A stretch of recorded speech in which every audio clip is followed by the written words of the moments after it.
Waiting for it to launch. Fuck's sake.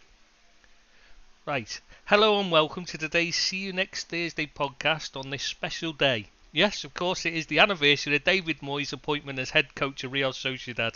I'm sure I didn't need to tell either of you two that, did I?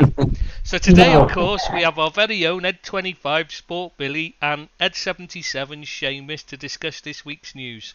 How are you both? I'm good, thank you. Top of the morning, guys. Top of the morning.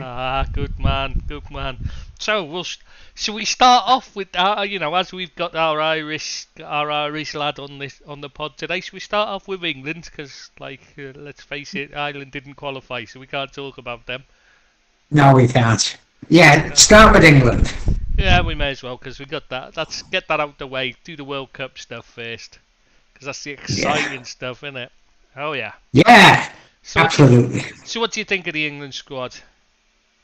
I've only had a little look at it now. Expected. Yeah, four right backs, one left back. Harry Maguire. Yeah. I mean, says it all, really, doesn't he? You don't need to really look anymore. Absolutely. It just enforces everything we've been saying about Gareth Southgate and his reluctance to change things and play players in positions that they're not really comfortable in. And I don't think we're going to do much in the World Cup, I'll be honest with you. I'm an England fan. How does even Tony not get in as well? This is what I don't understand. I don't know. He'd be one of the first names on my list. I think he's a cracking player. And Calvin Phillips. And I think he's done all he can. How does Calvin Phillips, Harry Maguire, Eric Dyer, how do they get in? They've not, they've been terrible when they've played. That is, I mean, Harry Maguire's barely played. Eric Dyer's been awful all season, and Calvin Phillips been mostly injured. I mean, how do they get in the team? It makes no sense. I don't see how he gets a place anyway. I think he's an awful player, but it's because he's at City, and it's the only reason that he's got in the squad. I think. I don't think he was still at Leeds. I don't think he'd be in the squad. Oh, true. Oh, and I forgot about Raheem Sterling as well, because he's having an awful season, isn't he? He's having a shocker. Oh. Yeah, he is, yeah. Surely he sticks with the same tired players, doesn't he? I just can't get over what he's done. And I think this is going to be his last tournament anyway, Gareth Southgate's. However he does, unless he wins it, of course, which he's not going to. But yeah. Well, I don't think they're going to win it. No. I think it's his last tournament, and rightfully so. Who do you have as the winners for now? Brazil. Who do I have? Brazil, probably. Yeah. I think they've got the best players. Whether they play as a team is another thing, but they have got the best players. Yeah. And now that Bobby's not going, it's going to be even stronger, I think. I forgot Bobby Firmino's not going. That's Brazil out of the running then. That's great news for you, no, to be honest, great news for you. They've got the best keeper in the world at the back. They've got Thiago Silva if he stays fit for the tournament. Fabulous defender, even at his age, especially in international football where it's a bit slower paced. Neymar's on fire, horrible piece of shit, but what a player, to be fair. Just wish. Just a shame that you have to have rapish scum like that go into the game, go into the football, but suits Qatar, doesn't he? Let's be honest, fitting nicely there. Yeah. Absolutely, would yeah. It's difficult to see past Brazil. Germany don't look to have much of a squad. France are. No, but they have the best manager. Come on, lads. Germany have the best manager. Really? Yeah, Hansi Flick. Name a better manager who's going to the World Cup. Luis Enrique maybe, and that's about it. Trying to think. Luis Enrique, maybe you can make an argument for it, and then that's about it. Good. He's not particularly good. And I would have Flick over Enrique. Yeah, I would all day long. Yeah, that's why I stopped to have a think about. I was trying to remember. And before anybody says Didier Deschamps, he is He's actually the guy holding the France national team back. Yeah, I don't. Yeah, I think said so it. either. Yeah. I've been saying it for 5 years. He's the guy holding the France national team back. Is that you just posted about him Yeah. on the live chat? No. Seamus, yeah, I just wondered. Obviously, is it a friend of yours? Because he said he's obviously the one you've gambled against, I think. No comment. No comment. Yeah. Nothing. I've got nothing to say. Yeah. No, I think you're right though about Hansi Flick. Yeah, you've got a good point there. They have got but the team's not very good though, is it? Oh, but they've got match winners. They don't have as strong a team as they used to before, but they've got good players who can. They always do well in tournaments as well. Yeah, that's true. They're always a threat. Yeah, you can't rule them out even if they're terrible. Can't see Belgium doing it. Can't see Holland. No. They always find a way to mess it up. France obviously are missing Kante, and without him, Pogba.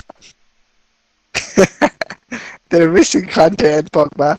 Argentina look decent. Let's be honest. Argentina look decent. If I'm being Kante's honest. the difference, isn't he? Let's be honest. Pogba can, and you can put anybody in midfield alongside Kante. Even Danny Drinkwater looked good when he was partnered with Kante. So that says a lot, doesn't it?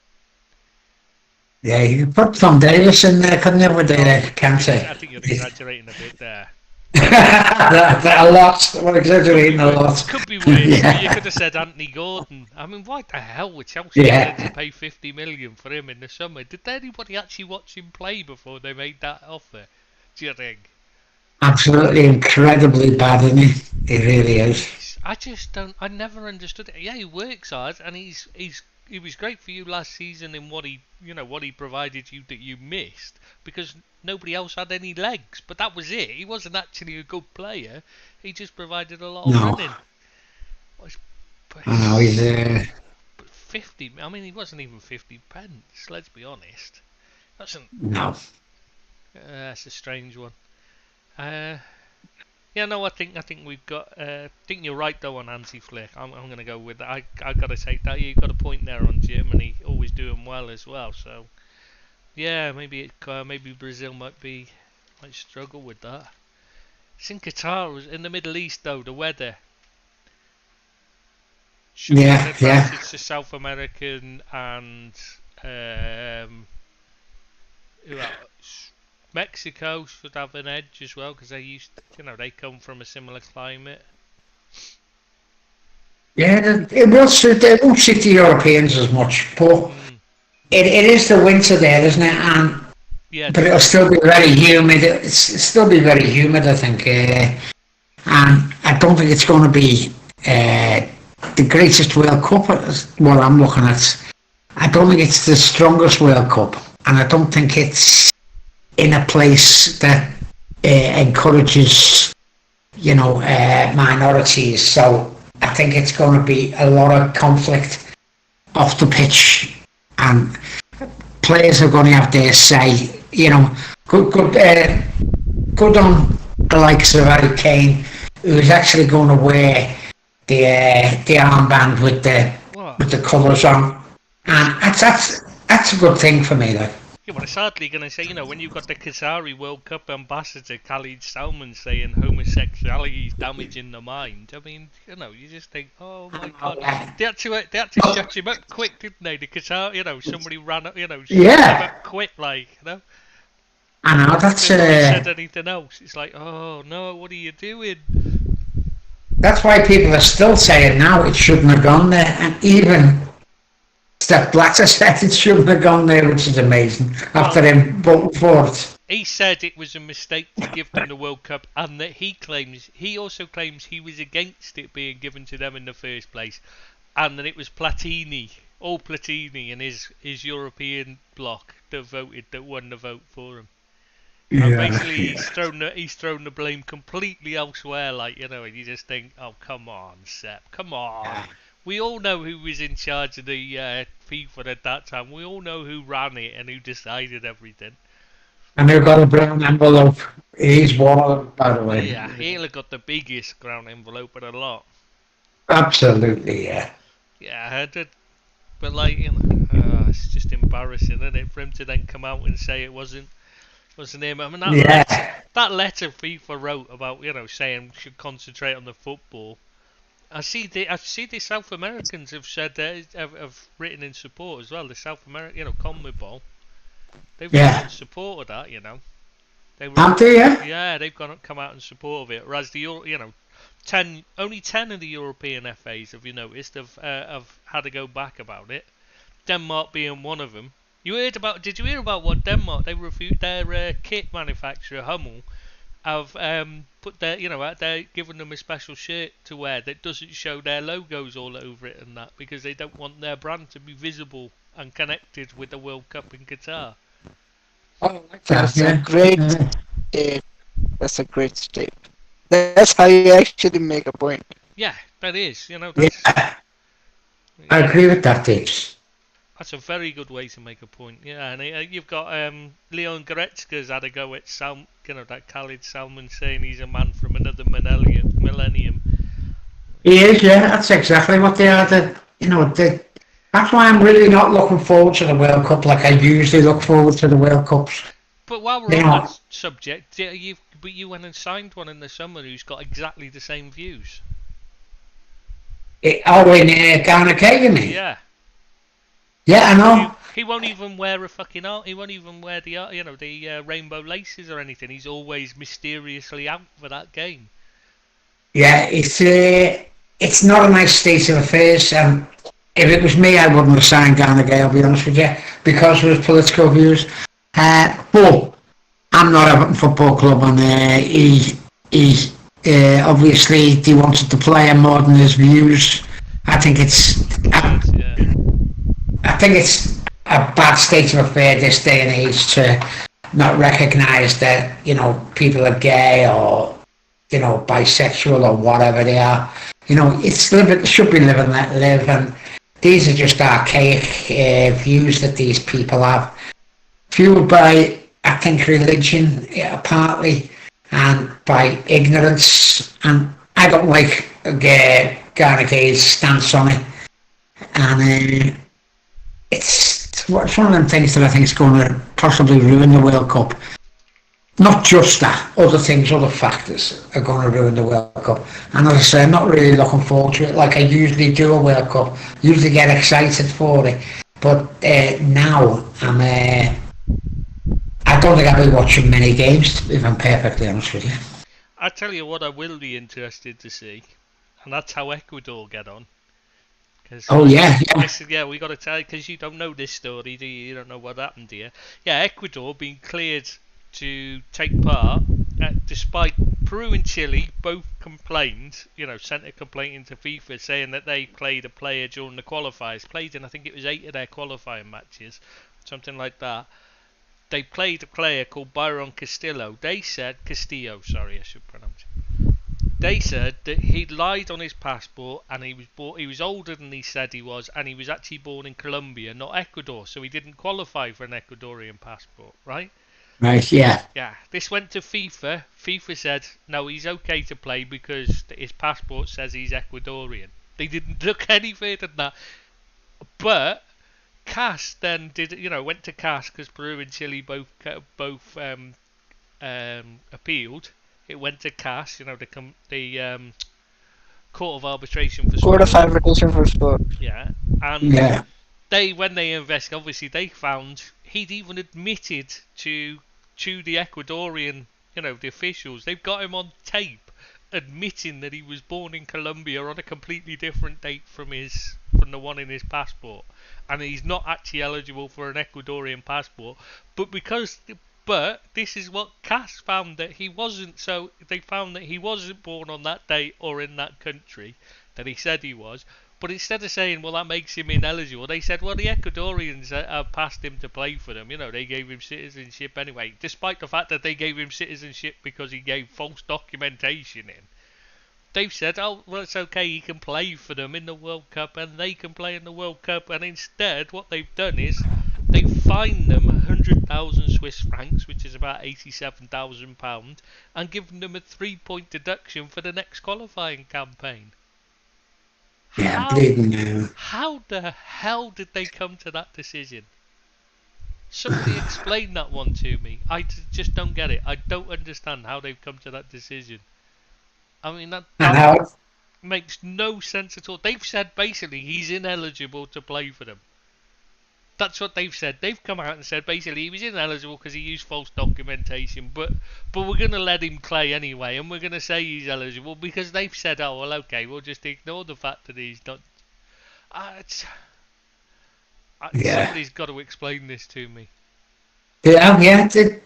You know, you can't just do things like that. It's got to be done above board. Otherwise, other people are going to look at that and say, you know, we'll play players from different countries because they're setting a precedent what Ecuador's done. And it's just wrong, isn't it? They've got to have all the proper documentation for people if they're playing for a country they weren't born in. And it just opens the floodgates for me for corruption in football. And it's just totally wrong as far as I'm concerned. It's a really bizarre. I mean, it's a bizarre ruling by CAS. It just makes no sense to say, you know, if you're obviously saying that what they've done is wrong, Ecuador. They've obviously broken the rules. You know, you're obviously saying what they've done is wrong. You wouldn't be fining them. You wouldn't be docking them points from the next qualifiers if you weren't saying there's a problem. Clearly, they've played an ineligible player. It's what they've said, which is what Peru and Chile both complained about. But and they should be thrown out then, shouldn't they? They really should. The standard ruling is that any game that an ineligible player plays in, the standard FIFA football laws state that the game is then awarded to the other team as a 3-0 victory. Yeah, that's right. So all their games that he played in should be awarded to the other team as a 3-0 victory. That's it. That's all you should be doing. That's it. Simple as that. It should have been done immediately. They realised it.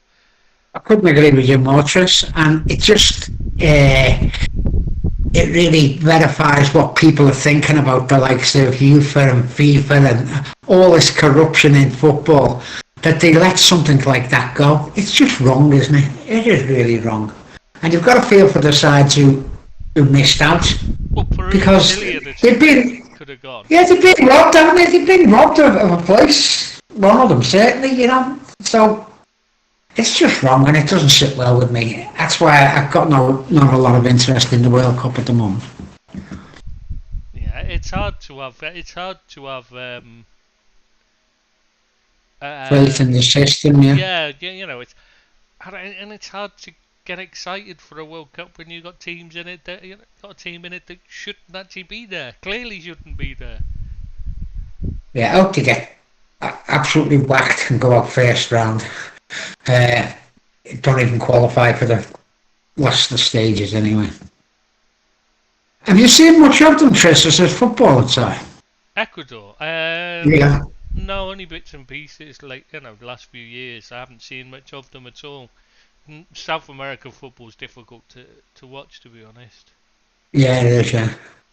Not many places show it, so no, I haven't seen much of them. They used to always be very good, but they're very good technically, but not, well below the level. They used to play decent football, but they were just so far technically below, like Brazil and that they struggled against them. Yeah. So yeah, I don't know if it's still the same. I'd assume they're still the same now. Yeah, I haven't had much. You get a few good players coming out. And it's like Uruguay. They do well beyond their population. Hasn't Uruguay got a smaller population than Scotland? I think it has, Yeah. And yet they've won more World Cups than England. Yeah. They won the first one. Yeah. That's pretty embarrassing, that though. And 1951 when England got beat by the USA. Yeah, 1-0, yeah. In the biggest shock result in history. Do you know the newspapers actually thought that that the report was wrong, and that somebody had just missed a one off the front and England had won 10-1. That's how much. Yeah, they hate that. Yeah. They weren't even. They were part-time players. The Americans. Yeah. I mean, half their team weren't able to go because they couldn't get time off work.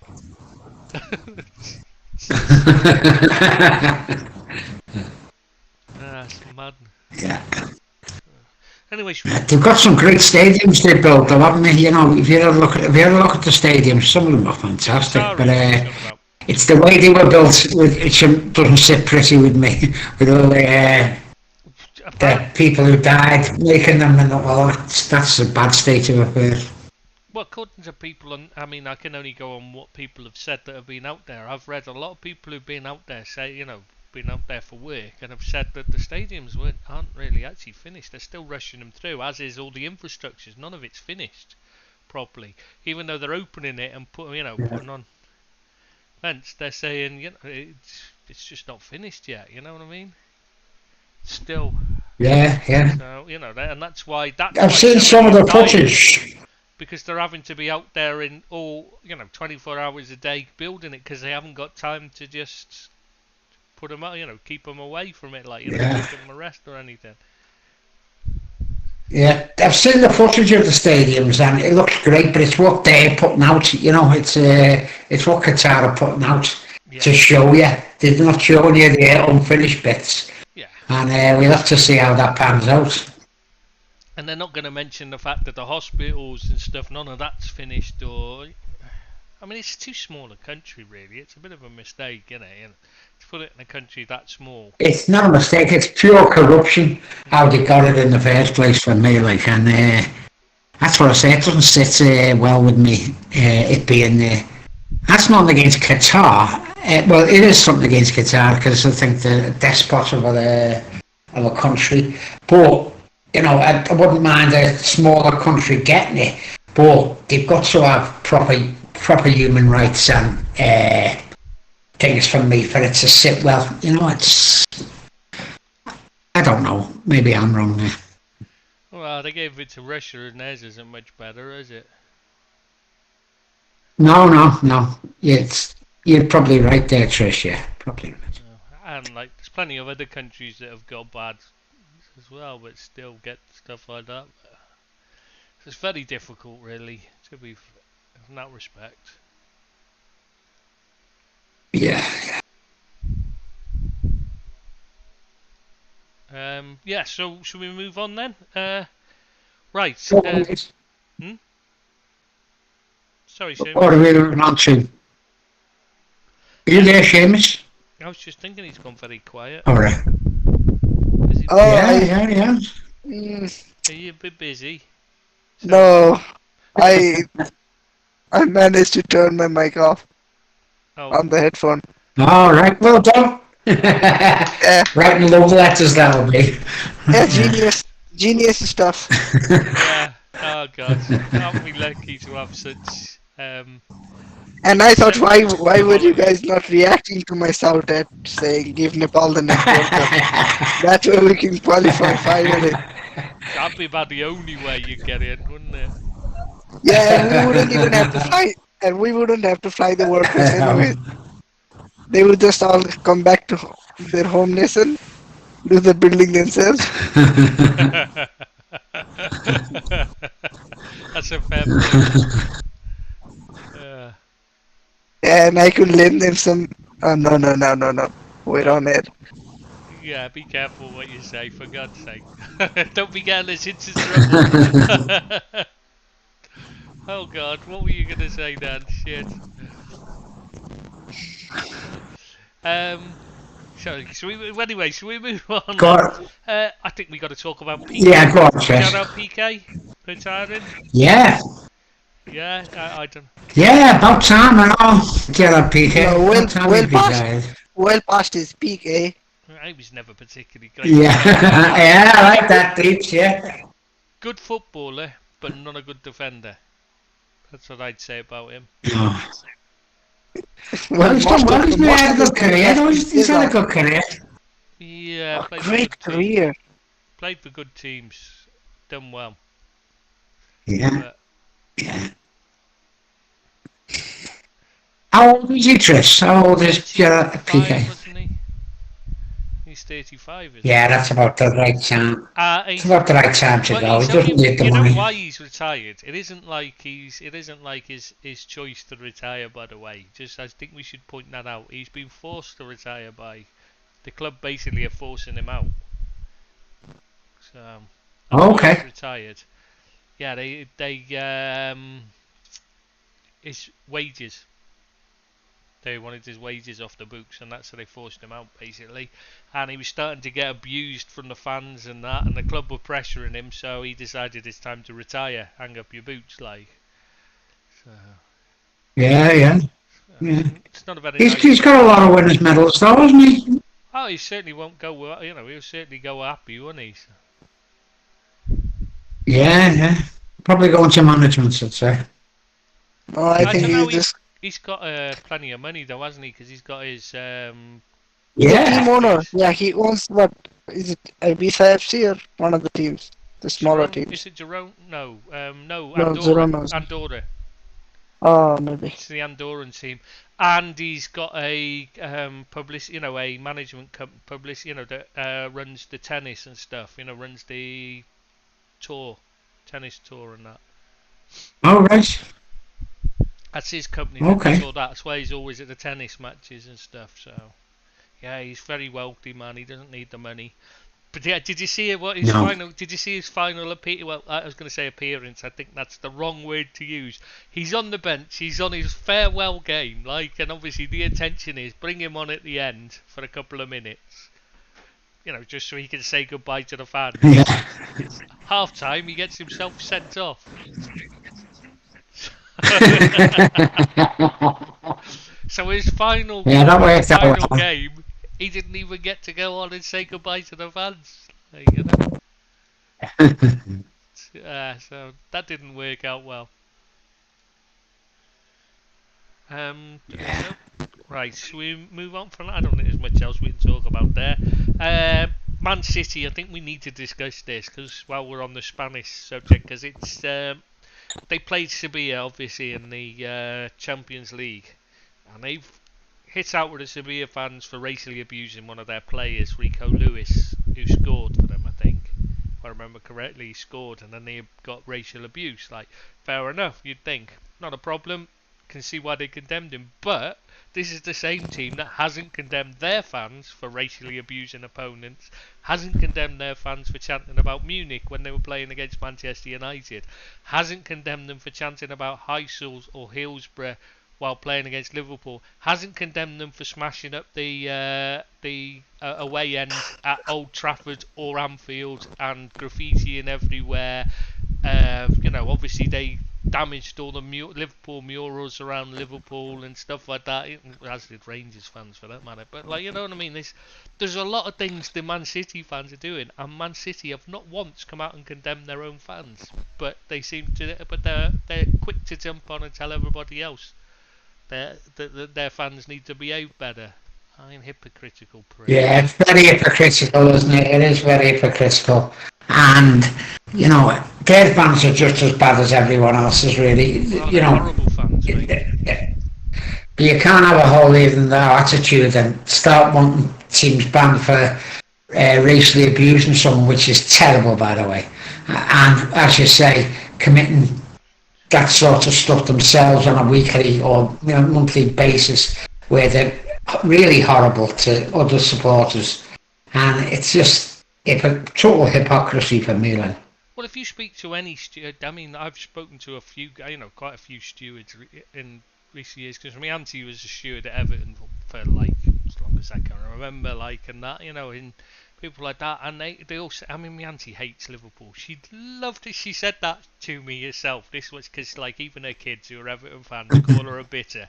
That's how bitter bitter against Liverpool. She said to me, I'd love to turn around this, because I was saying, who's the worst fan, because she's retired now, through ill health, and I said, who's the worst fans, who's the best and who's the worst? Obviously they're the ones you want to know, innit? Who's the best and who's the worst? And she said, I'd love to tell you the Liverpool fans were the worst fans, but they're not too bad, you know what I mean? There can be a bit off, like, but normally they're all right. They respond when you ask them to do so, behave, or when they're doing something wrong. You can tell that, and they'll listen to you. Like said, the ones that are the problem, Man City, by far and away the worst to ever. Said I've done Millwall. I think it was Millwall. She said someone like that.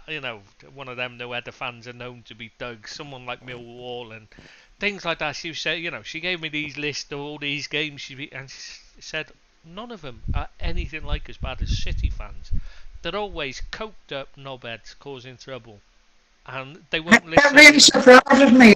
That does surprise me, because I don't think they've got that many fans, to be honest with you, to create that sort of mayhem. No, but it's the away group. They've got a specific type. They're like the Gallaghers. They're just scumbags. And Phil Foden and his family. Yeah, I was gonna say they're like Phil Foden. Yeah, exactly. You only have to look at Phil Foden. That's a City fan. That is a City fan. That's what they're like. Yeah. So they're just the way it is. They're horrible, but you don't make they don't improve by ignoring when they're doing something wrong. People don't learn, do they? No, but to be honest with you, that's down to the FA, isn't it? They should start banning or taking points off people, of teams. If the fans are being horrible, there must be some sort of recourse where they can say, if you start doing all this chanting about things like Hillsborough, Munich, anything like that, we're going to start taking points off you, and the fans would soon stop it, because the last thing they want is points. But they've got to do something about it. Same as the racial abuse. They've got to do more about that, Well, you can't have a kid like that abused. Well, the City fans are the ones that sing the song about that lad Sean. What's his name? Fuck, I've forgotten his name. Oh, the Liverpool lad. Yeah, they got battered by the Roma fans with that. And put, he's vegetative state, like, I mean, what kind of sick sing about that? And it's them that come up with a song about it because they think it's funny. Yeah, Bernardo Silva thinks it's funny too to sing it, like. That's just being horrible, isn't it? It is really horrible. I despair. Honest to God, I do. If you got people doing things, but you've got them, Bernardo Silva and Raheem Sterling both sang that song, and they weren't punished for doing it by the FA. Why? How can you expect the fans to behave when you don't? When they see the players doing that. If that's the way the players behave, you can't expect the fans to behave. That's where you've got to start clamping down on the way the players are acting. Yeah, very much so. As well, like Klopp, when it is actions in recent weeks, if you've got to start punishing them and stopping them doing this. They've got to start behaving better. Yeah, as you say, what players do goes back to the fans, doesn't it? And it's all right for them to do it. It's all right for the supporters to do it, and that's just totally wrong. And as I say, until they start docking points or putting out massive fines, I'm talking massive fine, they're going to carry on doing it, and it's just a horrible way for football fans to be, isn't it? It's there's some things that you don't sing about.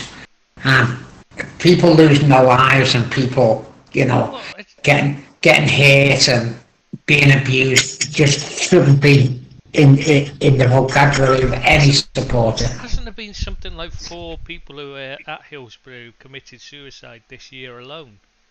Over 3 of them. I think it was 3 of them because of the Paris final. After the event of the Paris final, something like that committed suicide. I was reading about, like, something like that. You've got these pricks singing about it. It's like, and they're going to be, there's family and friends of people that were there that are going to be at the game. So it's not like it's like something announced in 1753, like you get the Scottish fans arguing about. Yeah, where you get this. I mean, there's some of the songs they sing are horrible, like, but it's of events that nobody's going to have had any family or friends there, so it's not like it's going to touch people in the same way, is it? No, but with all the televised matches now, you can actually hear the singing, and the 96. I can only go by, because it's touched me, the 96. And I know people who I don't know, two of them who actually died at Hillsborough. But the people who have been affected, besides the 97 families of that, it goes into thousands, not just the 97. And if they're hearing things like that, it must be devastating them for the people who are going to sing things like that, you know. Same probably with Munich. You know, you don't want to hear things like that when you go for. And as I've said before on more than one podcast, I don't go to games no more for the simple reason of how horrible fans can be to each other. And I stopped going after a derby game which I heard the most vile chants by Liverpool and Everton supporters. I've got to say, in all honesty, mainly Everton, about things like that. And I thought, I don't need to be here. You know, I don't want to be here if people are going to start singing about things like that. And that's what done me for actually being a supporter who went to the games, you know. I think it's just pathetic, absolutely pathetic. These kind of events scar someone for life, and then to have someone chanting about it. Yeah. No, you know, it's just wrong. And that's why City have got to be bigger than that. And they've got to clamp down on their own supporters and take it in-house and do something about it. Well, find these people. The only people you can do something about, the only people you can actually act on and do something about is your own fans. They're the only ones that you can really affect by what you say and do as a football club. So you work on them, and then you can turn around and say, if when one of your players gets racially abused, you can turn around and say that's out of order, and nobody can turn to you and say, oh, you know, well, what about what your fans were chanting at our players? You complain about that, but one of yours is. I mean, there was an incident in Italy. Juventus? Vlahovic was being being abused. They got the gypsy. This is what the claim is: the Inter Milan fans during the games were abusing. No. I think it was like this. No, the story. Vlahovic was abused during the warm-ups. I think. No. This is nobody's heard this. Nobody knows that this was the excuse. This was the reason they trotted out after the Inter Milan fans were heard to chant about Edin Dzeko anti-gypsy chants. Like the Juventus came out and said, the Inter Milan came out and said, but that was because Juventus fans were chanting about Edin Dzeko, and Juve came out and their excuse was that in the warm-up, Inter fans were chanting about Vlahovic, you know, before the match. That's what the excuse was. It wasn't. Nobody's actually. There was no footage online at the time of any of that being done. It was just that was what they said. That was their reasoning, which to me isn't a reason. No, that's just making excuses for your own bad behaviour. That you can turn on someone else. That's not a reason. And as you said, it's got to be in-house, and City have got to do something about the fans. If they're that bad, City have got to do something about it. And it's up to them to ban these people. And if they don't, they've got no recourse when it happens to them, unless they do something about their own fans. But like you were saying, they don't have a huge following around the world yet. It's growing, it's getting, but it's not like. You know, it's not like a Man United or Arsenal, Liverpool. You know, then the Chelsea even have got, because they've started. You know, they had years head start on them. So maybe I understand they're probably scared of upsetting what they've got, but you know, you're not going to attract the right kind of fans in the future, are you? If you just let them do this thing, you know, what kind of people are you bringing into the club? Yeah. And it's not nice for kids to hear that sort of stuff, isn't it? There's enough horrible things get said at games without kids then who probably were born when Hillsborough was happened singing it. You know, it's just totally out of order, isn't it? Totally out of order. Well, it's madness that they don't. I don't understand why they don't condemn it. And I know they, like I said, they're probably a bit scared because they haven't got the fan base. But you don't gain the fan base by.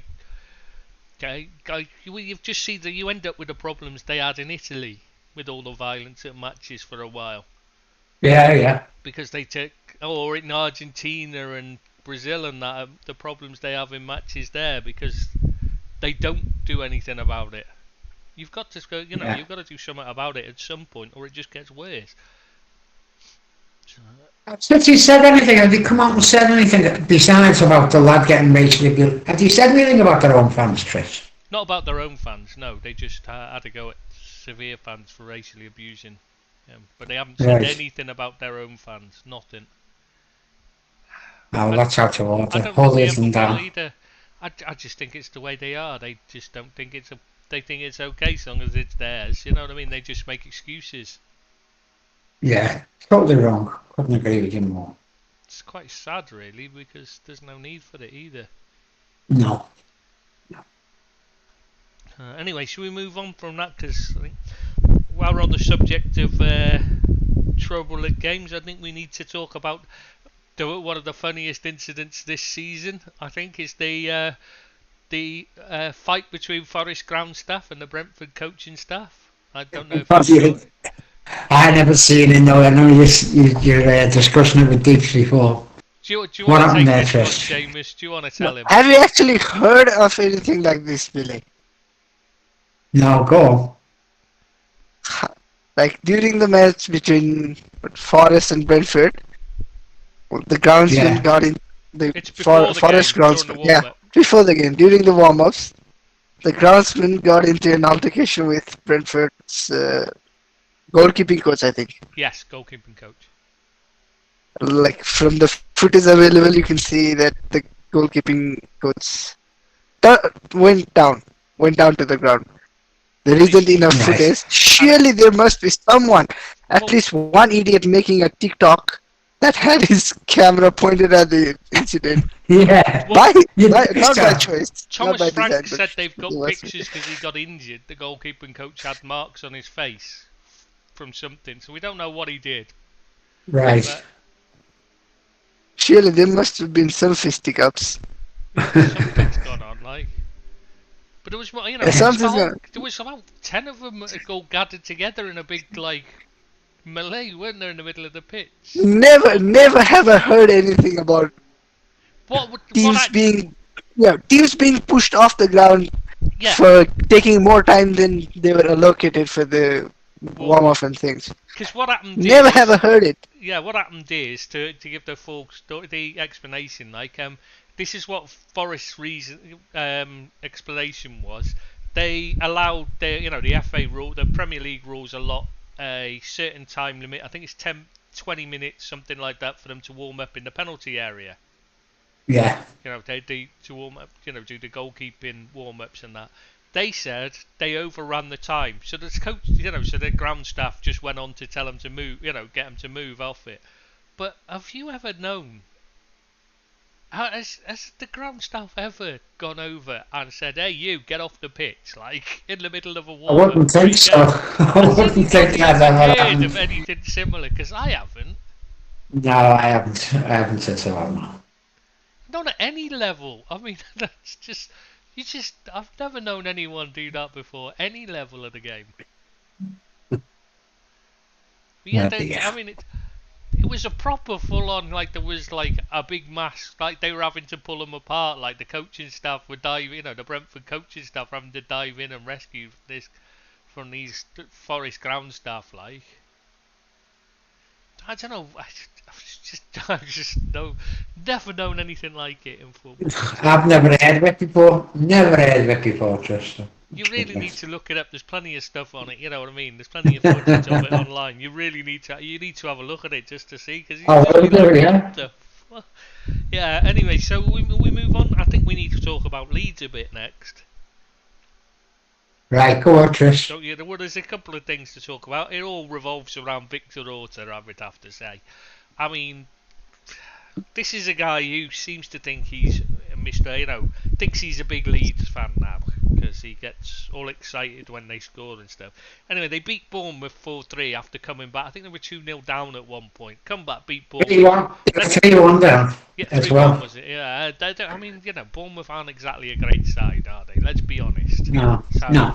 it's not like it's a big deal to beat them 4-3 when you're Leeds. You should be beating them, really. Yeah. That's the thing. It's not like it's something special. But after the game, he's holding his fingers up to their lips to tell the Leeds fans to be quiet, and then chants to them sarcastically, obviously, sack the board.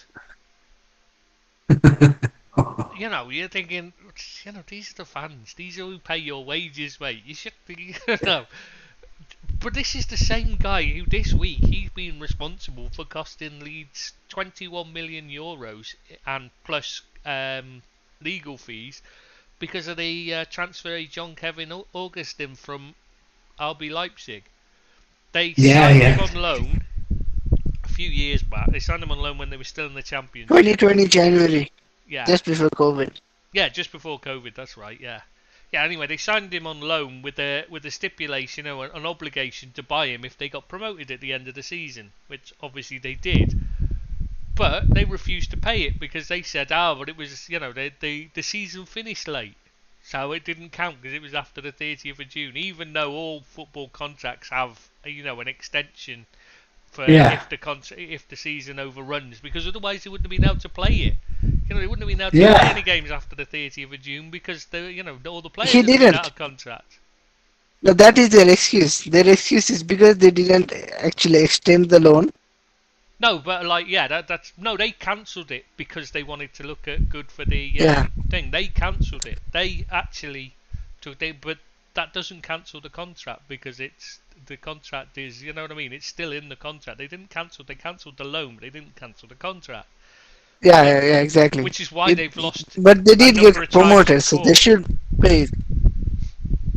Yeah, so basically they're now liable for fees, legal fees, and they've got to pay the 21 million euros, the full fee that they'd agreed. And yet they're saying they're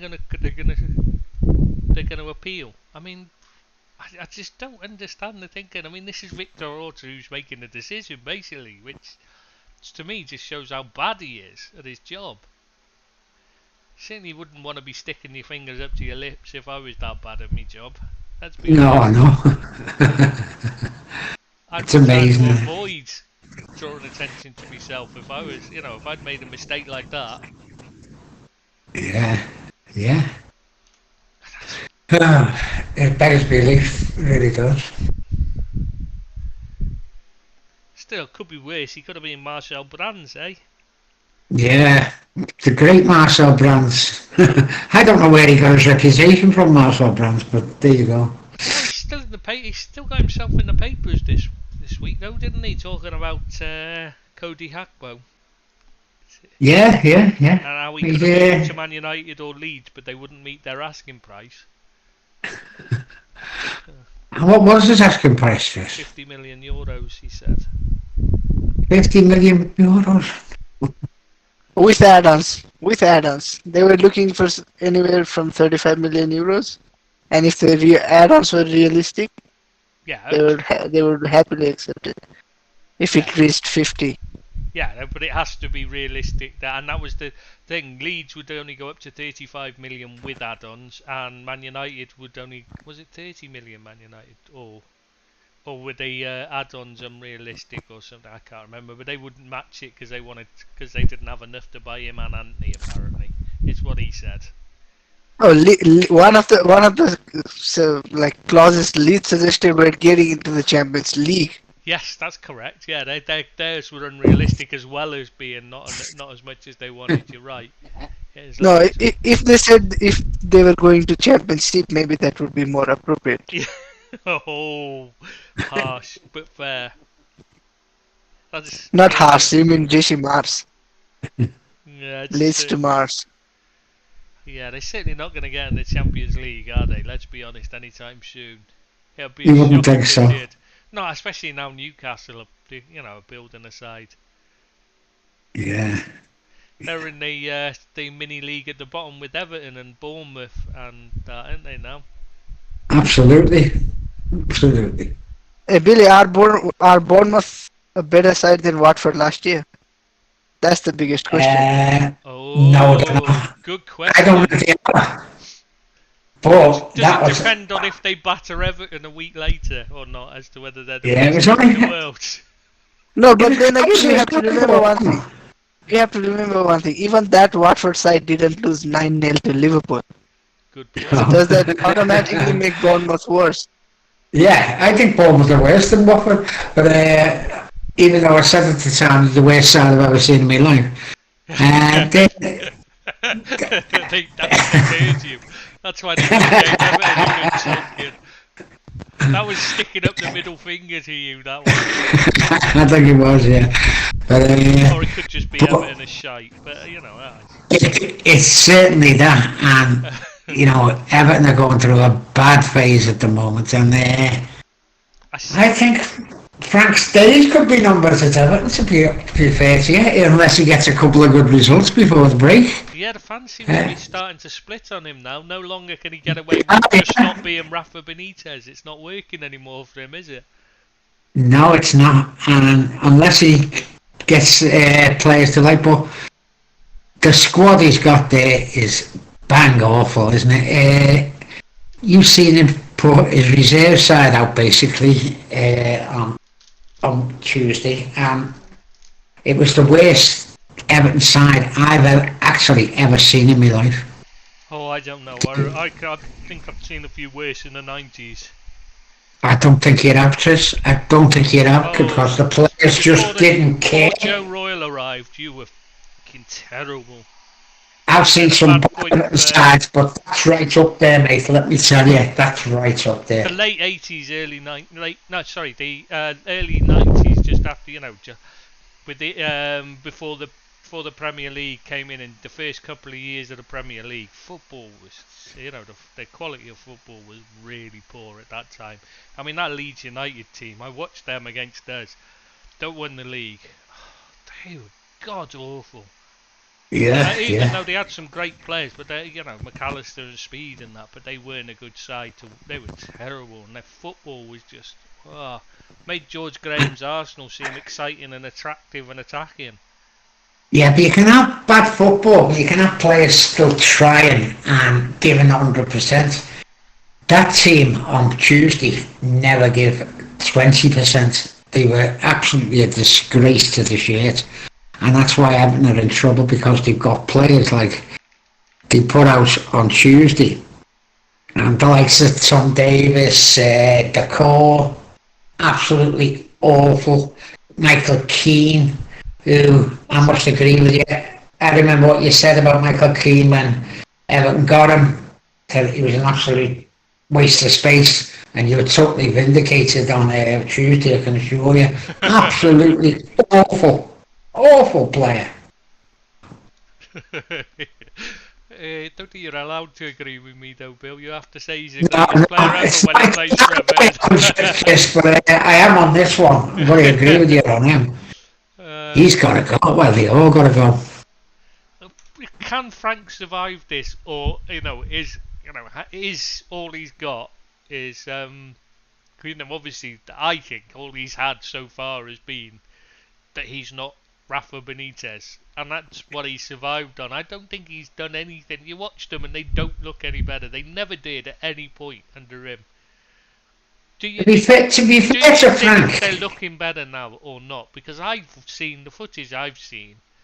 To me, they just still look the same. They don't look any better. They just look. I mean, they still don't look like they can create a chance. That's the problem going forward. The defence, since they've got Cody and Tarkovsky, they've got Patterson and they've got Mikalenko, and that's not a bad defence. And they went through a couple of games where we played well against Liverpool in the derby. As it turns out, that's not the greatest result. But and then we beat Palace 3-0 at home. Everything in the garden was rosy. We're going up the league, and it's just fell apart since then. And to be fair, we can't score a goal. Beating Palace when they were away, when they hadn't won an away, they struggled to win away games. Isn't the best result really to judge a team on. Palace they go away from home.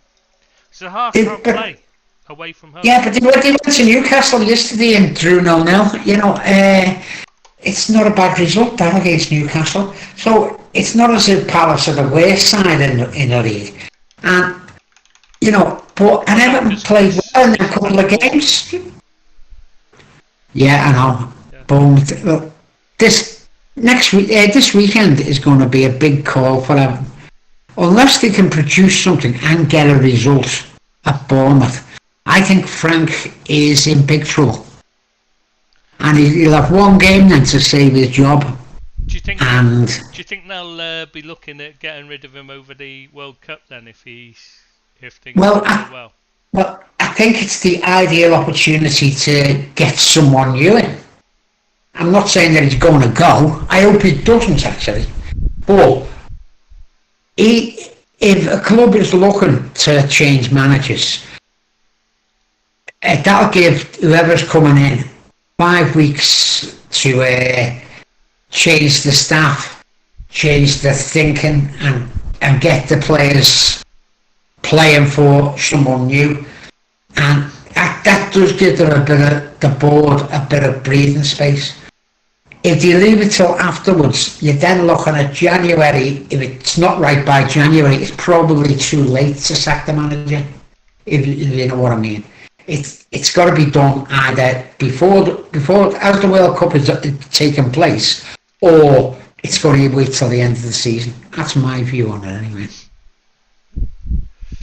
Have you got anything lined up during the World Cup like Everton? Because a lot of clubs are going away on training camps or playing spinning friendlies like it's a. Going to Australia apparently. Australia. So I heard yesterday they're going to Australia on tour. Well, they're going the end of next week.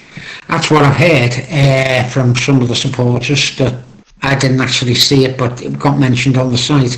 They're going on tour to Australia. What about Man United, dudes? Where are they going? Or are they staying at home or doing anything? I don't know where we're going, but I think we're playing Cadiz and Villarreal. I don't know where exactly we're going actually, but I know we're playing. Is it Villarreal or Real Sociedad? Like at least 2 Spanish sides. That's been confirmed. It'll be interesting if it's Real Sociedad. You know, when we've mentioned them at the start on this eve of a magical anniversary for that club. You know, I remember the day when they appointed David Moyes. Yeah, it all comes. See, we're all he's another manager now who's on the precipice, really, isn't he? He got to the very nice backing off the board that his future's not in doubt, which is not great news to hear, the way as it turns out. But he's another one who's in a bit of bother, I think. They spent a lot of money in the summer. They backed him heavily with players, and he still can't produce a settled squad. I mean, it's taken him 3 years to buy a striker when they've only had one player who's not even a striker playing up front in that entire time. And yet he still doesn't play him enough. Oh yeah, no. He usually starts him on the bench. I don't think Moyes will ever change. He's never going to be an all-out attacker. You know, he's always going to be a very defensive-minded. I still remember that day. Was it Spurs you were playing when you were losing? Was it 1-0 and he decided to take off a striker for a midfielder? Yeah, that was shut up shop. And that was at home as well, wasn't it? Wasn't that? That was I mean, you know, if you're away from home and you're playing Man City and you're Bournemouth, you can understand saying, "Oh, I'm gonna have to shut up shop here." But, you know, this is Everton against Spurs, and Spurs weren't a particularly good team at that time, were they? No. Yeah, it is a very odd thing. Yeah, I don't think he'll last very long unless he gets a big upturn. And he's another one who, 2 games to go till the World Cup. Who's going? 1 game to go. No, 2 games this year. He's another one who they could be looking to replace. I just hope we don't get him back, because I think it's in now, Frank. Oh, it's match made in heaven. Come on. Yeah. Yeah. Bring back the Back. Mosiah. Got to. That'd be brilliant. He was actually promised the Everton job before Ancelotti, and he was all in favour of taking it up. It'd been promised by Bill Kenwright that he was the next manager, and he wasn't too happy with Everton Football Club when they appointed Carlo Ancelotti. I'm sure you were just as gutted that he went to Ancelotti rather than Moyes, weren't you? I wasn't actually, my friend, surprising. I can't think why. Jess, what did you think of Liverpool's kids last night? Did you watch the game? Do you know what? I thought like the baby will wake me up. Always wakes up in the night, like waking up. Last night she slept through, so. Alright. I've seen the penalties and that, like, but it's typical, isn't it? Or normally every game I've been able to I've had no problem getting up for because I'm woken up every night. But like the only games I've missed where the baby slept through have been the games where like the friggin' 9-0 win and that, and the 7-1 against Rangers. I had to sleep through that, didn't I? Oh yeah. So yeah, so I'm surprised we didn't batter them 12-0 or something really. But from what I've heard, it wasn't a good performance. But That wasn't great, but he did bet a lot of kids in. And to be fair, they played some nice stuff at times. But you've got to expect that, and that's what League Cups are for me. The League Cup itself. For teams like Liverpool, I think it's a great betting in for them kids. I think they done the right thing. They got through. Just about got through, but they did get through, and I think it's a good grounding for them to play in front of that sort of crowd. yeah. And they've got to be given a chance, otherwise how are you supposed to know how good they're going to be? My issue is I don't like Klopp handing it over to Pep Lijnders. I know he's being groomed as a successor, but I don't. You know what I'm Nah. I know you're not a Linders fan, though. Yeah, I personally, I'd not want. I'd prefer not to. I just think this is the man. He's the manager. He should be in charge of every game, and it's the wrong way to. Every game should be important. Yeah, I can see that. Every game, him in charge. I've never been a fan of this. No, I know. Yeah. It's just to me it feels a bit.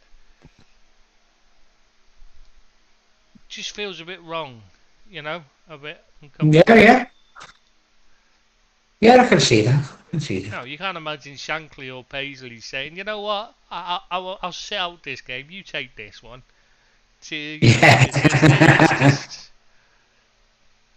Yeah, I know exactly what you're saying. I know it's not as important as the league anymore. I know it's all about money now, but it's still, I can't get my head around that any game isn't vital when you're wearing a Liverpool kit. It should be all or nothing every time. And every player on that pitch should be given their all, and it should be managed by the manager, not his assistant. Yeah, I can see that. Makes me very uncomfortable, to be honest. And I understand why he does it, and I get it, but I just don't feel it's right, Yeah, because you still got people paying money to go and watch them, and a lot of them travelling, so, they have got to put out some sort of side that's going to give you the watcher value for money, because it is an expensive do if you're taking two kids to somewhere like Anfield, and you live in, say, Ireland. A lot of come over from Ireland, and it's a dear duty to watch a few kids play, but I suppose you've got to give people a chance, and what better place to do it than the Carabao Cup? Yeah, I'm happy with them giving the players kids a chance, but I'd be happy with them giving the kids a chance at any game. I'm fine with it, even if they don't perform and they struggle. I just think you've got to give them a chance at some point. That's why I prefer to have much smaller squads personally than we see. Yeah. I'd love the team to run with much smaller squads and look to kids to fill any gaps in it. But it's not going to happen, Yeah. is it? In this modern era, it just doesn't happen, unfortunately. How many Liverpool players are going to the World Cup, Trish? Do you know, offhand? Offhand, Yeah. no. I'm trying to think. I know isn't Henderson's in there? No, okay. Alexander I'll rattle. Arnold, I'll rattle them Alisson, off. I'll rattle them off. Alisson is going. Fabinho, Trent is yeah. going. Fabinho. Robbo is going. Oh yeah, Robert. Right? Robertson's going. Scotland didn't qualify. Did they not? Okay, No. then he's not going. Van Dijk is going. Konate Yeah. is going. Yeah. Yeah. Joe Gomez isn't going. Mm. Neither is Matip, I think. So No, Matip's not being. Hendo is going. Thiago is probably gonna go. Yeah. It depends on his fitness. You see, you've got the danger of them getting injured, haven't you, in the World Cup as well, which is going to be a But factor. at least Diaz and Salah aren't gonna go. Mane, Yeah. Poor Mane, looks like he might be missing out, doesn't it, as well? Well, it doesn't Yeah. matter because he Anymore, doesn't play for Liverpool anymore. Yeah, I know. But I'm just saying. I was just saying it's Yeah. just like after that, the Salah Mane thing, and then he gets injured to miss out. Like, I'd be gutting.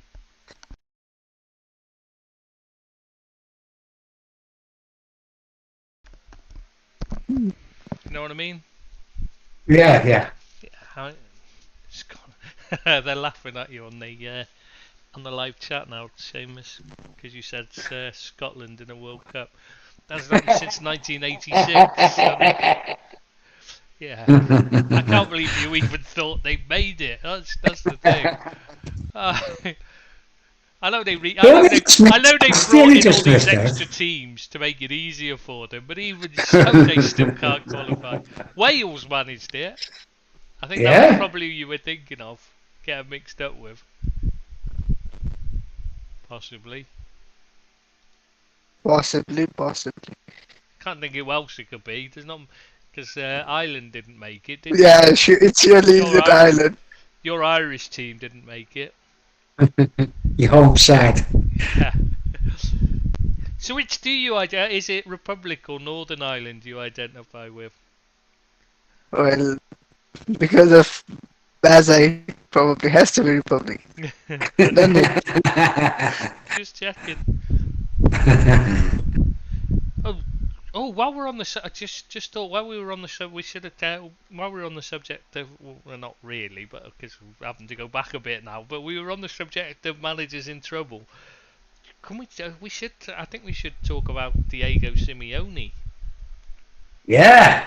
Now, if there's a manager on the brink after all this time, he's wasn't so long ago. It's unthinkable that he could possibly get the sack, no matter what he did.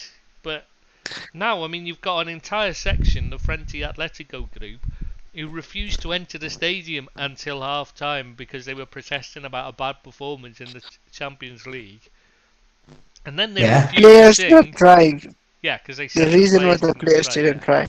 And then the other, and half the stadium's whistling this Frente Atletico group.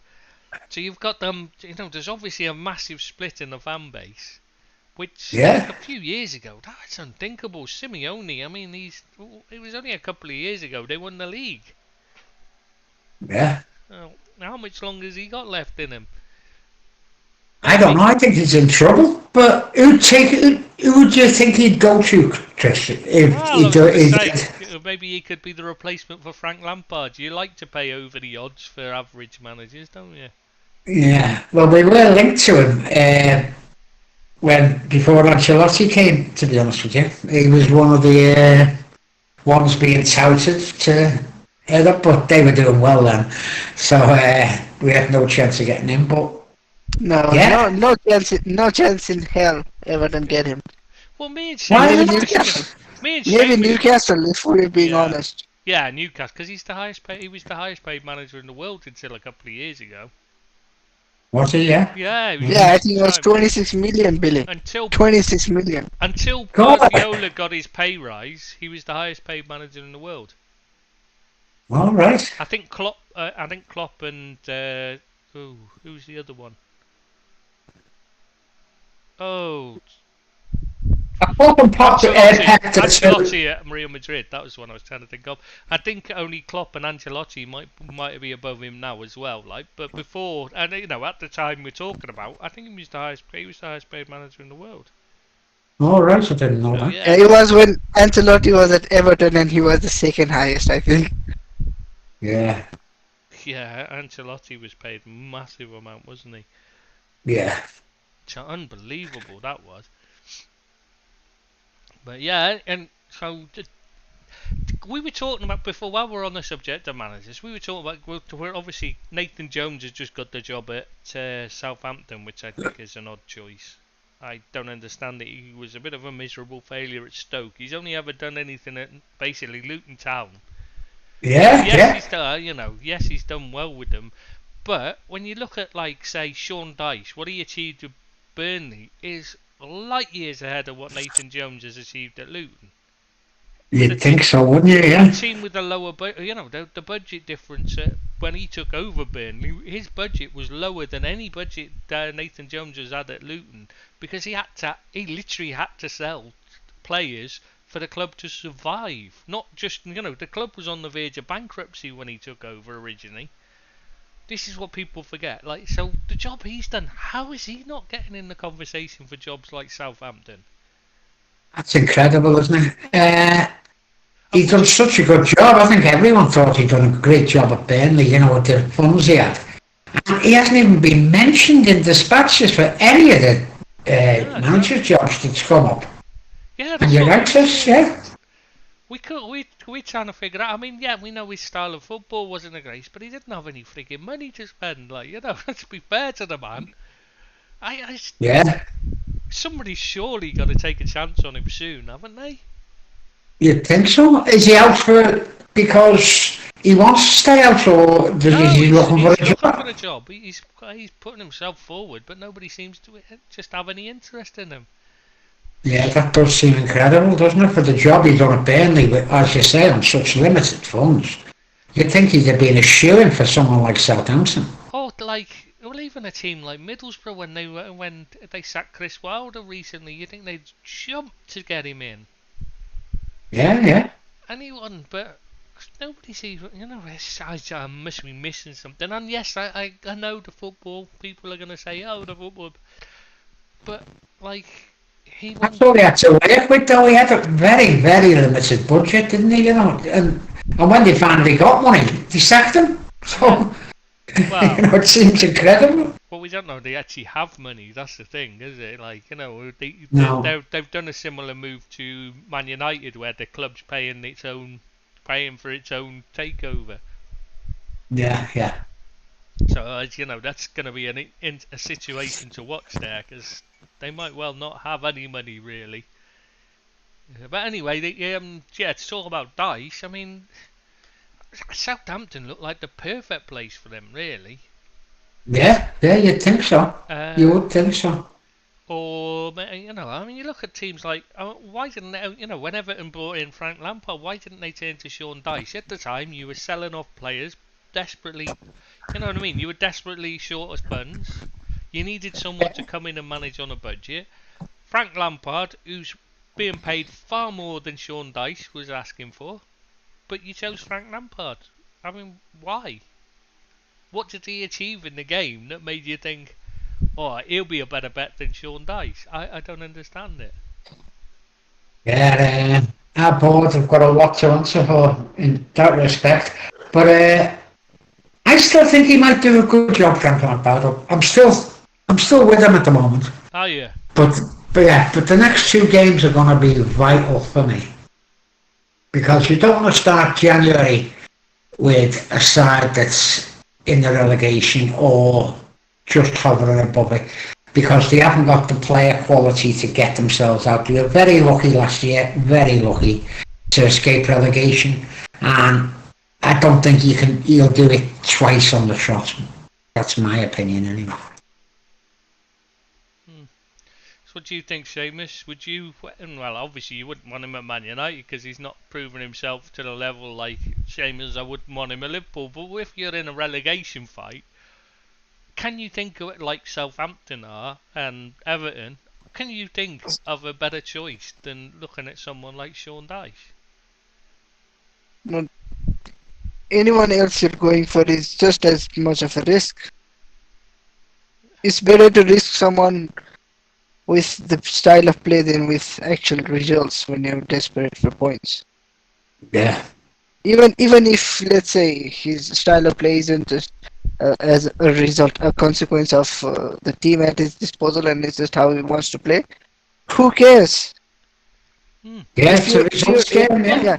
Everton if are you're at the dogs 18th, of if war. you're if you're 2 points off the relegation zone, it doesn't matter whether you win by a long punt or a tiki-taka football. You just want to win. Yeah, and when Yeah. you're for a team like Everton, for example, I mean, the fans love the Dogs of War. So it's not Yeah. like they'd be bothered by a team that's scrapping and fighting for every point, rather than going out there and playing like a Brazilian team. You know what I mean? It Yeah. seems an odd thing not to go for someone like him, and I just wonder, well, where can he go? Can you see a team out there that could look at him? Yeah, not unless it's one of the promoted sides that are desperate. I mean, obviously Forest. Forest or even like Because I know he's they're an doing quite ex-Forest well fan. right now. I know they're doing quite well, but even Fulham or teams like that, when they get desperate, they just want a name that can just take the position of manager. They don't actually need a long-term plan.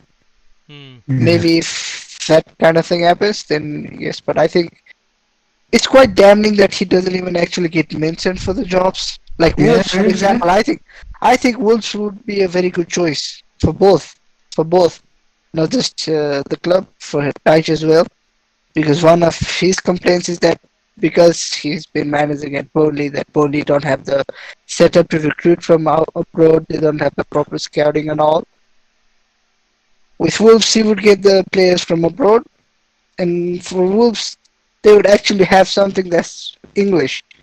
Hmm. Maybe if they need, Not a bad shout, that Deeps, actually. Oh. Yeah. maybe it would be, it would provide them with some English options as well, because you can't just, in practice, you can't just keep on buying from Portugal alone. Yeah. Very You can true. have Dwight McNeil sort of have it. He could go. He was one of Dyche's boys. So they could have him. Who? Dwight McNeil? Dwight McNeil, yeah. Pretty awful player. Oh yeah. Yeah, Everton have actually done the deal with Burnley quite a few times now, but never actually done the right deal. No, you're right. You're totally right You've got- there, mate. You've got two centre backs who were carried by Ben Mee. Never Yeah. actually went in for Ben Mee. You've got you've got the winger, you've got the young protege they had in Dwight McNeil, but not actually the manager that brought him through. No. Or the one that was actually doing a decent job there in Cornet. Yeah, yeah. Who was But the didn't decent- Cornet actually reject you guys? Oh, did he? I didn't think he did. I think he wanted European footy, that is why he went to West Ham. Yeah, and obviously Moyes doesn't play him. But he was injured. Yeah. I think he's got injured since, hasn't he? But he wasn't getting played again. Obviously, Moyes doesn't like players who play. Forwards, he doesn't like forwards. He doesn't like attacking players. Yes, you can't do that. What are you doing? Pass it backwards, you useless twat. That's what he's shouting from the sidelines, isn't he? You just know it. Be going forward. Whoa, where you going? I've seen him so many times waving players back, and you think, when they're trying to go forward, you're just thinking, what are you doing? That's a striker you're waving at. Why are you telling him to drop off? Shocking. Anyway, how's your team doing, Deeps? Are you happy with Eric Ten Hag at the moment? Well, I'm happy with Eric Ten Hag. I'm not happy with our last result. That's for sure. No. Yeah. And I didn't even actually watch it. Do you think Yeah, that's, I watched it. do you think that's just a sign of how bad the squad is? That when it's like finally it's hitting home now. That like No, I don't think it's that simple. I just think sometimes bad results happen. Like Mm. Norwich have beaten Man City Yeah, by being the better team as well yeah, on the day. It's yeah. just sometimes it happens.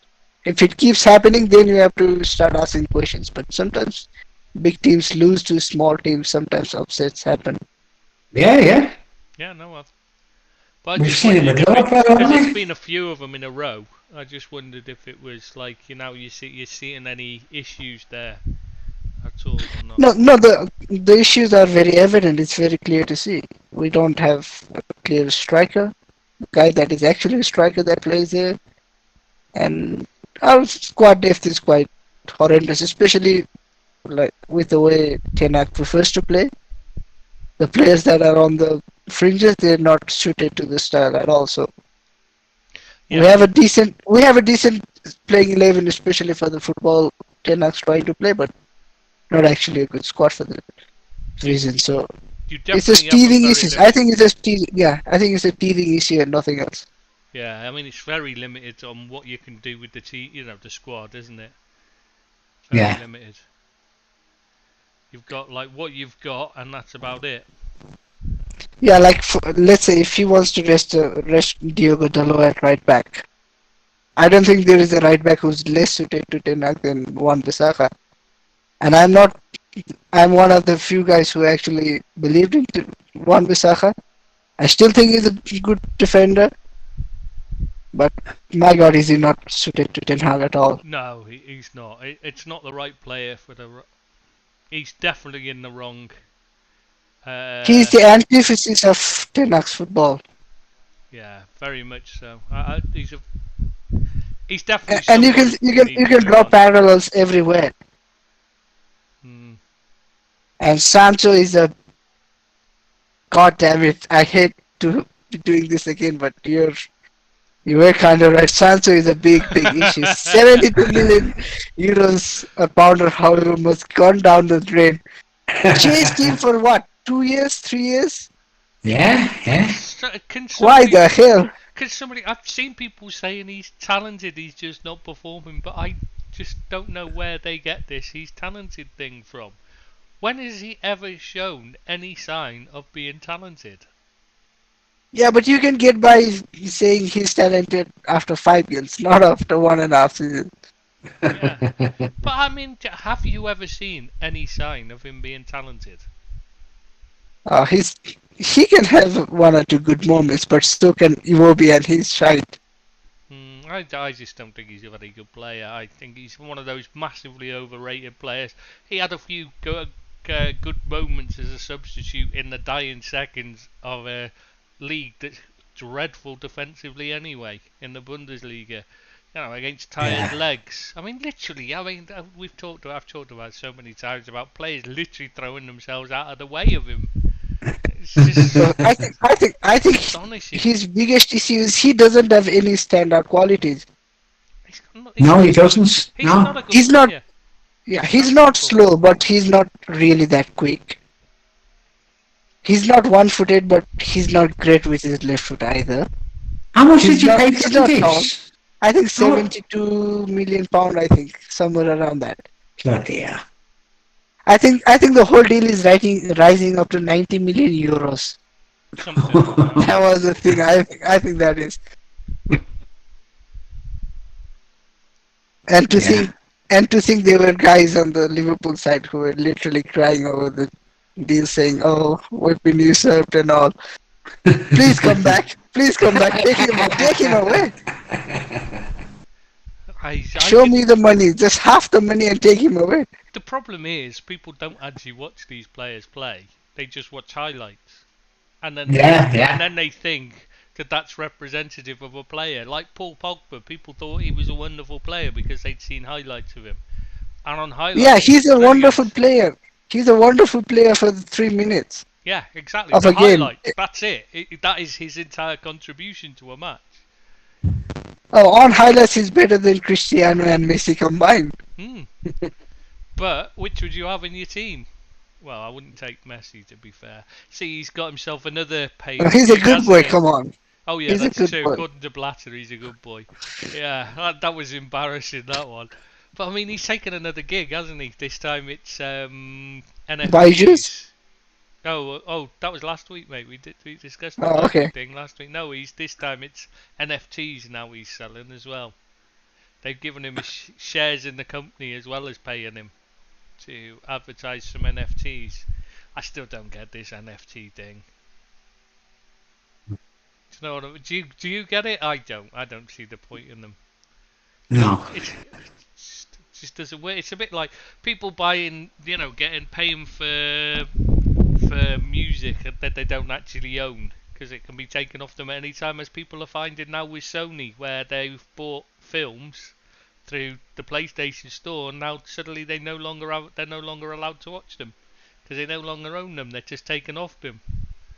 So you bought yourself a film through Sony, and now it's no longer yours, apparently.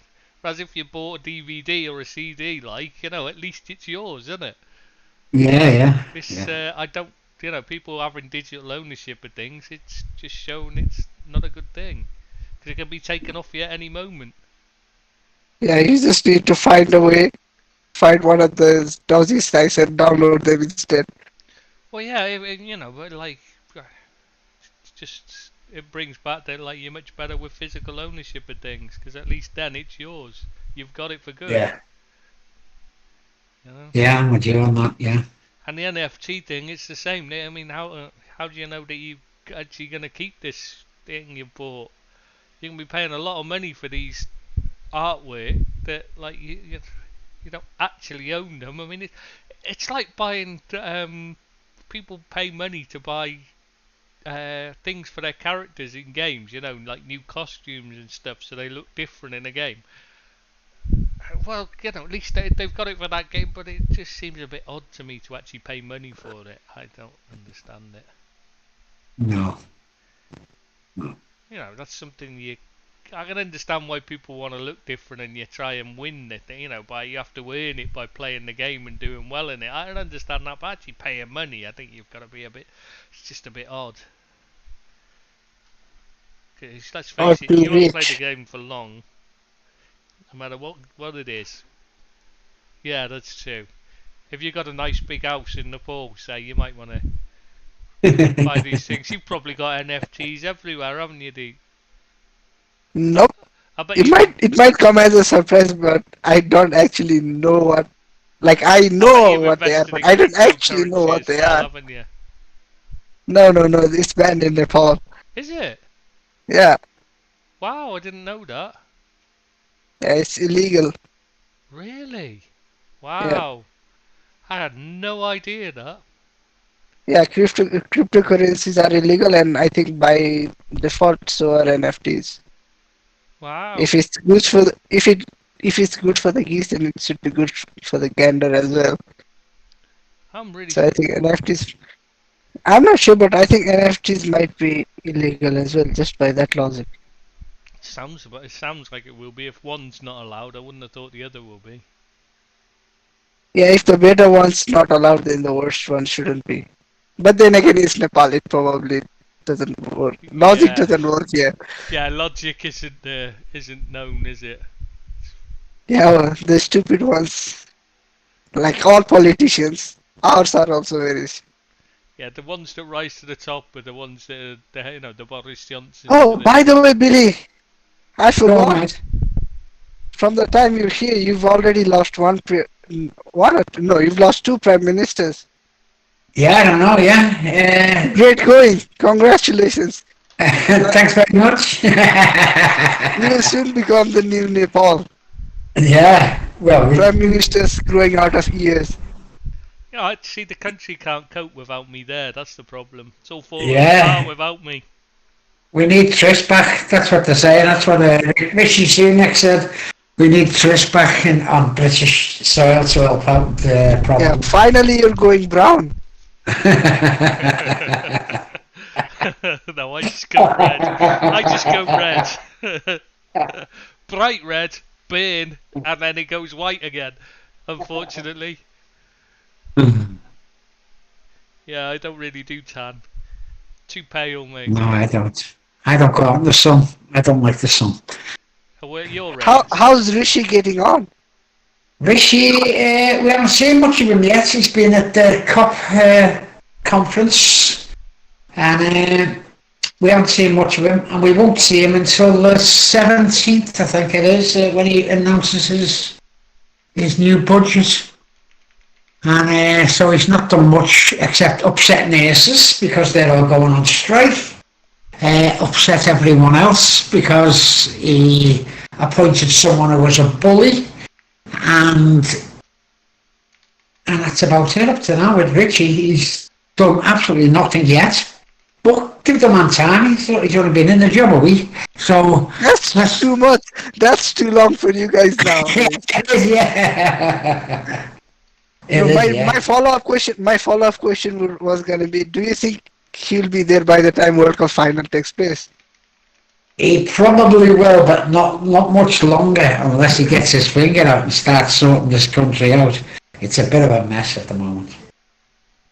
It is a bit of a mess. Well, good luck with that. Good luck with that. I say more power to the Billy. Yeah. Billy goes to the top.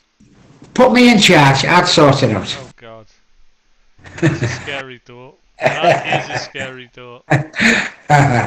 No, you would just spend the whole year vacationing, like you've done the past year. Well, that's what Bozza does. So why not? Every time there's a crisis, Boris Johnson just goes away on holiday, doesn't he? Yeah. So, I'm with Boz on that one. Just get out. That's the way to deal with it, obviously. Absolutely. Well, you don't want to be around for the problems, do you? Christ, then you'd have to do something about It's it. Nice. Yeah, let somebody else deal with it. Yeah. Yeah, it's a bit of a mess, British politics at the moment. I think we're going to end up with a general election, but the Tories don't seem to think so, so who knows? Do you actually vote, Billy? No, I don't. No, don't answer it. Don't answer it now. No, I do vote. I vote for Labour. I am a Labour man. But, do you know, here they're very strong on voting and very strong on politics. It's everyone gets involved. I mean, literally, you see them. You see them, and they're all wearing they'll wear the colour. Each candidate will have a colour, and you'll see them. There'll be massive groups of people in this one colour shirt. And the problem is, obviously, if you're wearing that colour of a particular one, it can feel a bit odd, when you're wearing, because there's, one of them was red. And obviously, being a Liverpool fan, I'm red's my favourite colour. I wear a lot of red. Even when it's not Liverpool stuff, I wear red stuff. I just like red, So, you look at it and you think, yeah, there's a lot of people coming towards you in, say, pink, from one or the other, and you think, this could, could this get nasty, cause, in the UK, that kind of amount of, you'd expect trouble, but no, they're really friendly about it, Oh. Have you got citizenship there yet, Chris, or do you have to apply for citizenship? You have to marry a Filipina to get, so hopefully should be next year. All right. Hopefully, all being well, we get married. Oh, good. If we can afford it, that's what it comes down to. Yeah. So then I'll apply. Well, that's your vacation sorted, Billy, for next year. We're going to Philippines. Yeah. You'll be the maid of honor. You'll be the maid of honor. Yeah, Manila. You're in Manila. Billy would be the thriller in Manila, wouldn't he? I would be, yeah. Yeah, it's a place I'd like to go, actually, so don't rule me out. I love it here, mate. I think you'd enjoy it. I think for now we should just get back to football.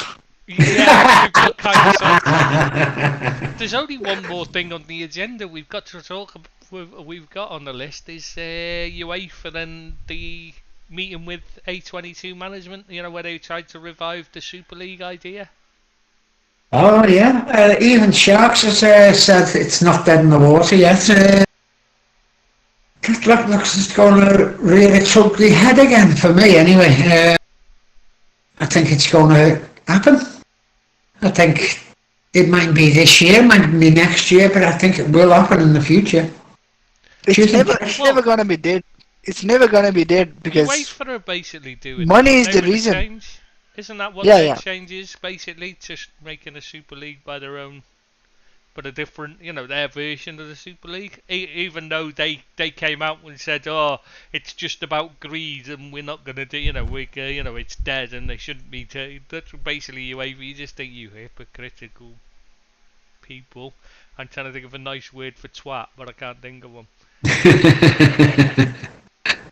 Well, the Super League is a very simple concept when you break it down. It's big teams want the same, like big teams especially from outside England, want the revenues that the English teams generate from Premier League, and the big teams in Premier League want the guarantee of Champions League money. Yeah, That's the long and short of it. You can twist it around. Yeah, you can twist it around in whichever narrative, but that's the very simple point of it. And that's pretty much what UEFA are doing. The problem is you've got a lot of American buying up clubs, and they look at it. They come from American sports where you don't have relegation and promotion, and so they wanna have that kind of security for their investment, but they miss out the whole point of what makes English football and football in general. That's what makes it so special, is the promotion and relegation battles. it is, yeah.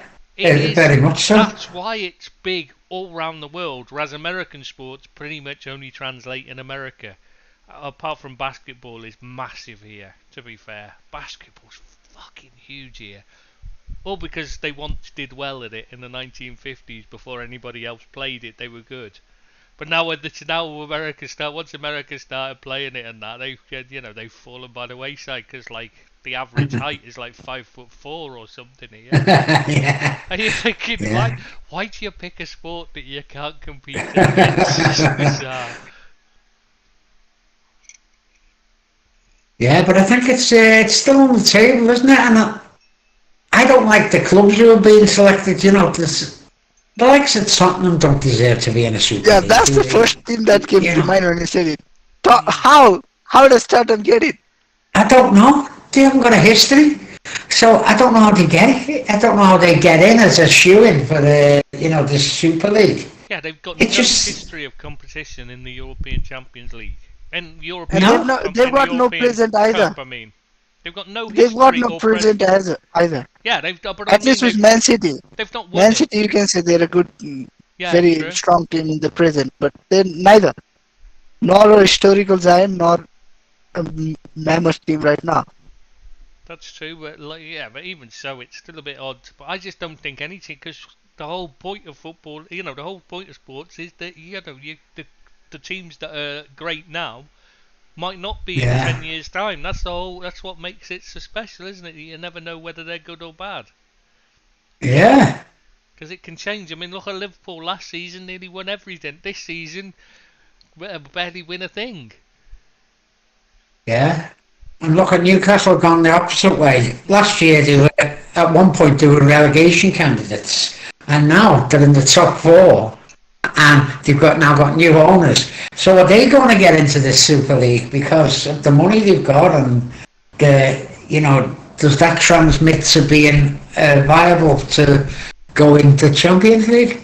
Well, I don't know the criteria, to be honest with you. If you were putting money on a team to win the Premier League in the next 10 years, and your choice was you could either bet on Spurs or Newcastle, you'd put your money on Newcastle every time, wouldn't you? Absolutely, you would, yeah. But I just don't know how they're part of the talks. I don't know who actually picks these people to go in. You can understand your Liverpools, your Manchester United, they've got big history, big clubs. City, not so sure. They're great domestically, hopeless in Europe. And Chelsea, possibly, Arsenal, not so much recently. I don't know who's going to actually get picked out the British teams to go in, and how many there'd be to actually. But as you say, you've got no relegation or promotion sort of stuff going on. It's not really.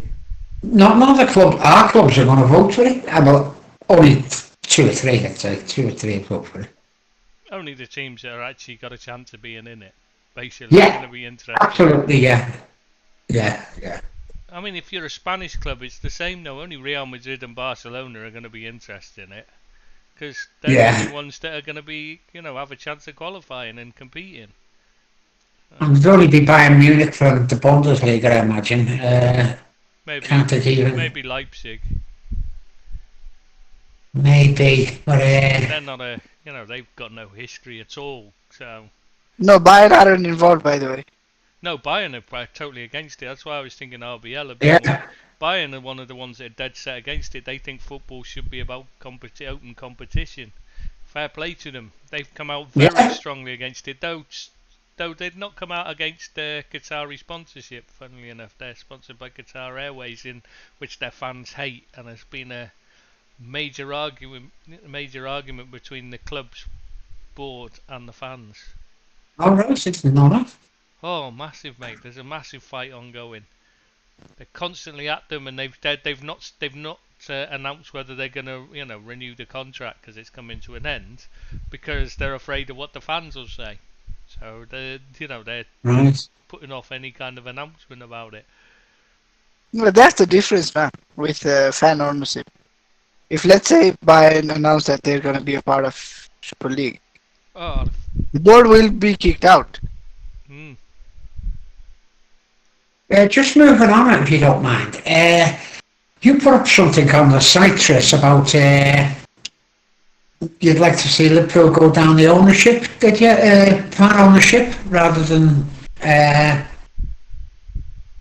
someone get involved in, like there's been mentions of oil-rich nations wanting to buy Liverpool or buy into Liverpool. What is the situation, Tris, at the moment in Liverpool?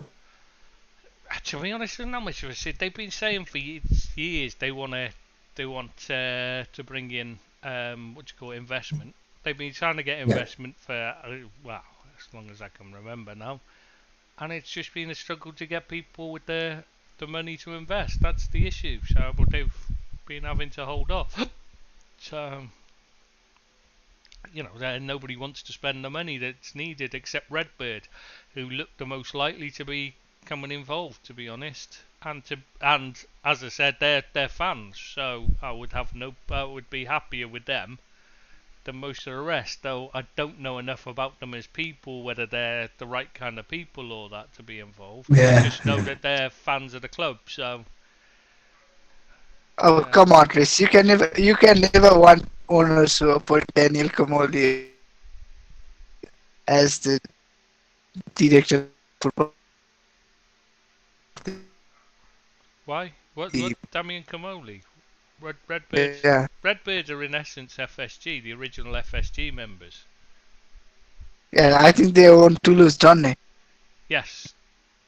And they appointed Comolli as the DOF. Toulouse isn't that Jim Ratcliffe? No, Nice is Jim Ratcliffe. Oh yeah, Nice. Yeah, you're right.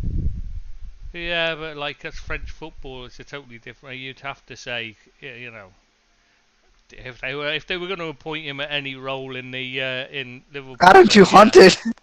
Aren't you haunted by him coming back? No, because I can't believe anybody would be that stupid as to bring him back, because he's fucking awful. I mean, he's a snake oil salesman, Ed 2 calls him, doesn't he? And he's right, spot on, because that's what he is. He keeps saying about how he discovered Bale is one of his big selling points, but he didn't. He was already Luka Modric. Oh yeah, that's the other one. He tries to take the credit for. Like, come on. No, but he never takes the blame for any player failing under his watch. Oh no, they weren't his choice, or the ones that failed. It's only the ones that succeeded he picked, isn't it? It's amazing. If 35 players joined Spurs in the time he was there, 33 of them will have failed. 2 will have succeeded, but only the 2 that succeeded are his pick, apparently. That's the kind of man he is. You keep him well clear. He's up there with Brendan Rodgers as a spoofer. Yeah. Speaking of which, he seems to have turnned things round there, which is a bit of a... Yeah. He's been getting a mention on the Everton site recently. How about going for Brendan Rodgers? Really?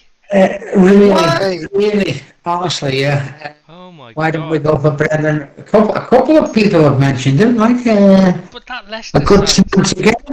eh, It said. they did, you know, I said you'd be happy about that, Trish. the fact that they were right down there is down to him not being good enough, rather than because the team isn't Yeah. good enough. So that seems a strange. People seem to think he's better than he is. It's strange how people, you know, when they've got allies in the media. Yeah. I Managers, know you think he's a good coach, don't you, Trish, but not a good manager. Is he's that a the good way you coach. describe He's a him? good coach, but yeah, manager. He's clueless tactically. Makes bizarre decisions. I mean, do you remember when he just put out a reserve team against Real Madrid in Madrid when Liverpool still had a chance of qualifying? And it wasn't a good Madrid side either. Let's be honest. It wasn't like it was like the Madrid side, and now they were not a good Madrid side at the time. Yeah. I mean, you don't do things like that. It's especially not when you're Liverpool. Like you're managing Liverpool, you know. Yeah, but like you say, it seems to have turned them round. They've played some decent stuff, even though, you know, it's probably down to him why they started so badly. But They should never. they have picked up a bit, though. Yeah, they've got still got a good squad, haven't they? But Yeah. they underachieved for the start of the season terribly. Oh, they've been awful, haven't they? You start to think they might be in trouble. But Yeah. yeah, I'm not sure if I'm happy about them turning it round. To be honest, I quite like them. They're a team that shouldn't be in the Premier League. That's not because I dislike Leicester. I'd just like to point out it's because they completely disregarded and broke all FFP rules in the Championship to get promoted. Massively overspent. So people think they don't, you know, it's not about money with them, but they are. They're very much. They were big spenders to get themselves in a position. A bit like, I mean, Wolves did a similar thing. They spent well, but they didn't spend like out, you know, massive. You know, they didn't spend out with the regulations allowed them to spend. Whereas Leicester did. They just completely smashed them apart, and a couple of other clubs did at the time as well. But because they got promoted, they avoided any punishment, Leicester, whereas other clubs were stuck in the Championship and so faced punishment. Yeah, yeah. No, they'll not be going, Trish, while we're still on that point, because I think they done a similar sort of thing, didn't they? Are they still up for being reviewed over the financial fair play? Well, they're in League One now. No, they're in League One. Well, they've Are got they new still? owners, so it comes down to. So they've had a massive influx, you know, investment and that, and cleared Oh, up right. the debts and stuff like that. So you know, they'll still be tight on FFP, but because they're in League One, they won't be paying the players anything like as much. They won't be massively overspending under the new ownership because he's a fan who thinks you should be careful. Like, you know what I mean? So it's a totally different style of ownership now. They're no longer under that Mel Morris who's just a knob. Yeah. What's going on? Is the TV started? Has It's me. the missus come in the room by any chance? Yeah, absolutely. I left the door wide open. I've got to go and have my tea now, yeah. She's popping in. She turned the TV on. Yeah. Yeah, that's just about my cue to leave and have my tea. Listen, thanks very much for today, boys. Enjoyed it. Thank you, Billy. And next week we'll be back to preview the World Cup. And God, yeah. and it's going to be half-term in the leagues, so let's see Sort of half-term. how teams are going. And England would have won the World Cup by then. Yeah, I doubt it. No, the cricket one. I wasn't being disingenuous. I was being serious. Oh, cricket again. Yeah, you two were talking about that earlier, and I was sat here thinking, what the hell are they on about? Oh, you missed it today, Trish. Well, what a performance. Oh, gutted. Right, thanks very much, boys. I'll see you next week. Yeah, Bill. I'll see you next Thursday. Good, Trish. I think we'll call it there then, shall we, Seamus? Yeah, I think we've covered all we wanted to cover. So. Yeah. Okay, so See you next Thursday. I'll see you next Goodbye, Thursday, good everyone who night. listens. Take care, mate, and thank you, Stephen, for listening, and anybody else that did. Bye bye.